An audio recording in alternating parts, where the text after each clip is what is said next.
Sir आता अंतिम सुनावणी आज आहे, काय तुम्हाला अपेक्षित आहे?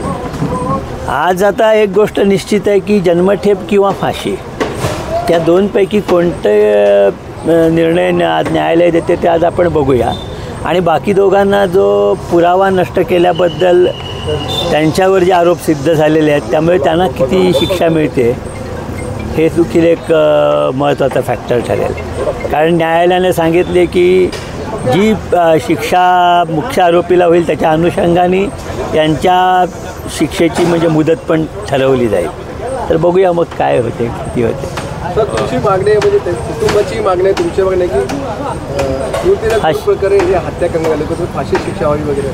हो, कारण सर्वोच्च न्यायालयाचे जे दाखले आहेत त्याप्रमाणे एखाद्याच्या शरीराचे तुकडे तुकडे करणं, त्याला मारून तुकडे करून ते फेकून देणं, पुरावा नष्ट करणं हे सगळं दुर्मिळातलं दुर्मिळ केस म्हणजे रेअरेस्ट ऑफ रेअर केसेस या सदरात जात असल्यामुळे त्याच्यासाठी फाशीची शिक्षा सांगितलेली आहे. त्यामुळे सुनावणीवेळी तुम्ही काही अधिकाऱ्यांची नावं कोर्टाच्या रेकॉर्डसमोर ठेवणार होतात. त्यांनी आरोपीला मदत करण्याचा प्रयत्न केला. ठेवलेली आहेत.